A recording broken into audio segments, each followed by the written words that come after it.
Here's part 3 of Lifespring. I might have to have a part 4. I'm getting now into the course overview, and they do describe it here. It was a 3-level program: basic, advanced, and then the leadership training coordinator program. There is no hope is a fundamental tenet in the course. That was uttered a number of times. There is no hope. That most recently has been stated by a fellow named Mark Manson in his book, Everything is Fudged. It's a different word. I'm just using the word fudged to fill in for, I think you know what word it is. Everything is fudged, and the subtle art of not giving a fudge. Mark Manson talks about there is no hope.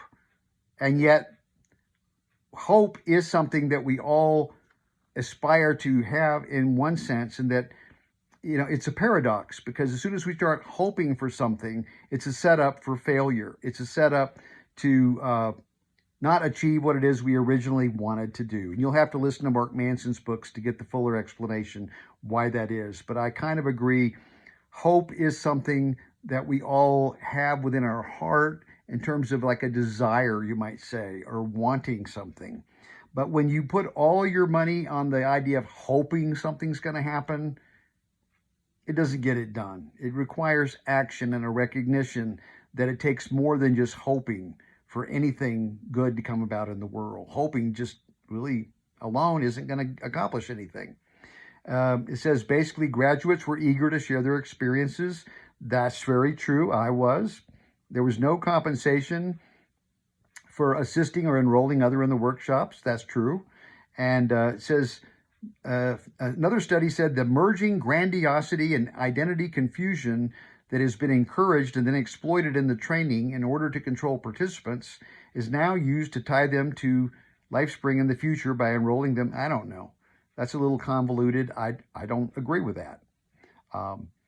They do describe how the trainings worked, and in terms of and I did that in my previous video. And my training, there was 300 people.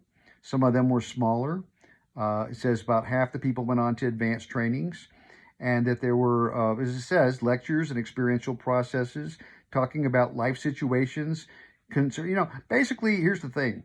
Lifespring was rooted in spirituality, a lot of ancient spiritual teachings.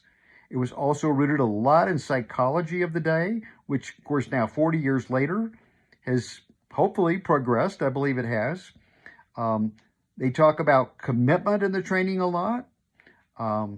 Conclusion defined as a belief. I don't remember that at all. I don't remember conclusion being talked about at all. Words like responsibility, surrender, experience, trust, unreasonable, righteous. Yeah, all these were talked about. These are psychological terms that are talked about even today in therapy or group therapy or anything. There's nothing new about that, really. And Lifespring said all along, everything in their training nothing was new, taken from people like Fritz Perls and other psychologists, whether it be Carl Jung or whoever, Skinner, people that were behavioral psychologists, people that had done trainings and exercises to help people grow and learn and develop. So let's talk about the lawsuits. I've talked about that already, the 2 lawsuits that cost them some significant money. And of course, that was bad PR for the training. And now criticism. Handley himself apparently had a mail fraud, a felony account, 6 counts for mail fraud back in 1969, was given a 5-year suspended sentence. I didn't know that until I'd read this recently. So, okay, he wasn't perfect. I don't think the man ever claimed he was. I know I'm not. I've never had a felony, but, I'm not perfect. I've done some things that were felonies, just didn't get caught. Basically, they talk about, there were some TV shows saying it was sensationalized and all. Well, so what? The television media, they'll blast anything nowadays. We all know that. So-called fake news today. They're so willing to jump on the bandwagon and showcase something, and then the next week they're tearing it down, telling you why it's awful. They talk about exercises that involve stripping. I don't recall any of those. Oh, well, I take that back. There was one exercise that we did where we got in our underwear one time. Now, I considered it fun myself. You weren't forced to do it, but you were encouraged to. I don't remember sexual questions or body shaming at all being part of Lifespring ever. Never. But, as they say, There might have been things going on in the years after I attended it or in other cities. I can only speak about my experience in Phoenix, Arizona, the year and a half that I was involved with the program. And so that's basically it. I just ordered John Hanley's book, Lifespring. It's a book that he wrote. And I want to share with you now, in closing here, the last few minutes, another book by a gentleman that I love, this book called Winning Through Enlightenment by Ron Smotherman. I don't know if he went through Lifespring. He never mentions it, talks about it in here. But he covers a lot of the topics that were talked about in Lifespring and even more.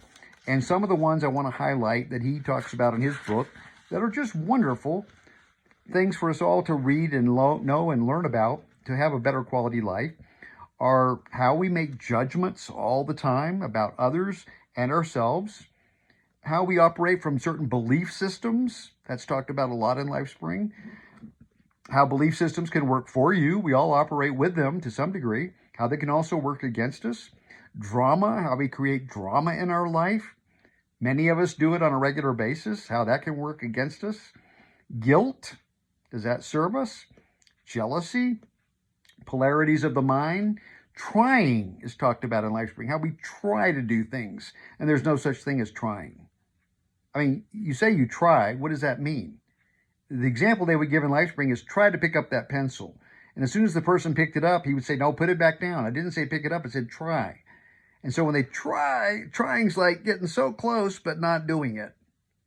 And they make, valid the point that trying doesn't do anything. Trying's just an excuse. Reasons. Oftentimes in Lifespring, they talked about people would have a million reasons why this didn't happen or that happened to me, and I'm a victim. Victimization is a real thing. That's well known today. And playing the victim role doesn't get you very far in this world. They would bring up the fact, what are your intentions? That's the next one here, intention. And that's a very powerful motivating force, your intention, looking at your intention.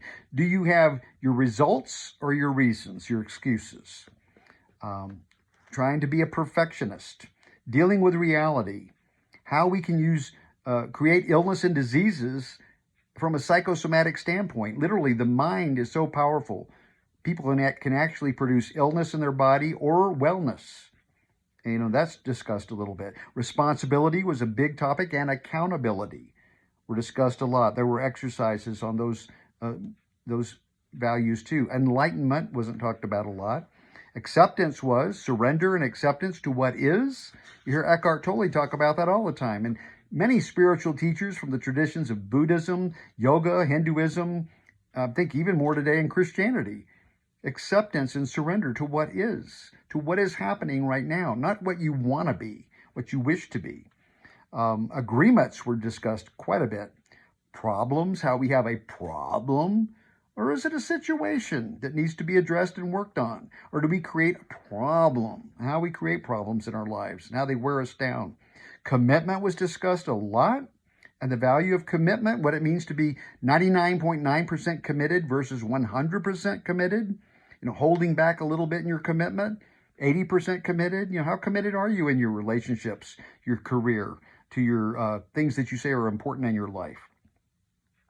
Parenting, children. There were issues dealing with mom and dad. We all have mom and dad issues, none of which would be 100% addressed in a Lifespring training, but it would get you to start being aware that you have those issues. Forgiveness, communication, arguing, addiction, all of these were touched on. I mean, you can only cover so much ground in the time that they had allotted. Relationships, love, these were certainly talked about, discussed, and there were exercises that worked around these topics. And transforming ourselves and ultimately making a difference. That was a big key point I remember in Lifespring, was in this training coordinator program, was being of service, getting outside of yourself, doing something for others, being of service, making a difference in the world, which I conclude and still value that today, that concept, that throughout my life, I've been very, very selfish a lot of my life and had not put myself out a lot for other people in the world, had pursued a life of hedonism and pleasure, and I've gotten off that. Nowadays, I feel like I derive way more happiness and contentment from being purposeful in my life, either doing something that's to enhance myself and my own well-being, or even more so, to help someone else, to enhance their life and their well-being in a meaningful way, in an honest way, a direct way that I know has no motives or, no manipulation or anything where I'm going to get something out of it. It's just me unselfishly and being humble and wanting to do some good in the world for someone else, to be of service. I believe ultimately that is why we are here on earth, to be of service to our fellow humankind. So that's my conclusion on Lifespring. I hope it did you some good. If you have opinions or feelings about Lifespring, you want to discuss more, go right ahead and leave the comments. But if all it's going to be is hateful criticism that blah, blah, blah, Lifespring is a cult, I guarantee you I'm going to remove it from my standpoint. Whether it gets removed on YouTube, it's irrelevant to me. It'll be removed from where I have to look at it, because I'll only go so far to dispute somebody on that point. If they still want to maintain that it's an evil cult, there's probably not anybody's mind I'm going to change if I haven't already. So I'm sad that Lifespring no longer exists. I think it was doing a very valuable contribution to the world, making a valuable contribution. I wished it had not run into problems. I wish maybe it had been managed a little bit better. Wish. That's not changing anything. That gets back to something they talked about in Lifespring very many times, the woulda, coulda, shoulda. Lifespring coulda, shoulda, woulda operated different, better, and maybe it would still be going today. But it didn't, and it has to be accountable and responsible for the fact that it didn't. So, blessings to all of you out there. I wish you the very best in your life. You could do worse than checking out this book, The Winning Through Enlightenment by Ron Smotherman. You can probably find it online. It runs about $20 now. And the book by John Hanley, Lifespring, I was able to find that on Thrift Books for $5. So best to you all in your endeavor in your life, spiritually or otherwise. Namaste.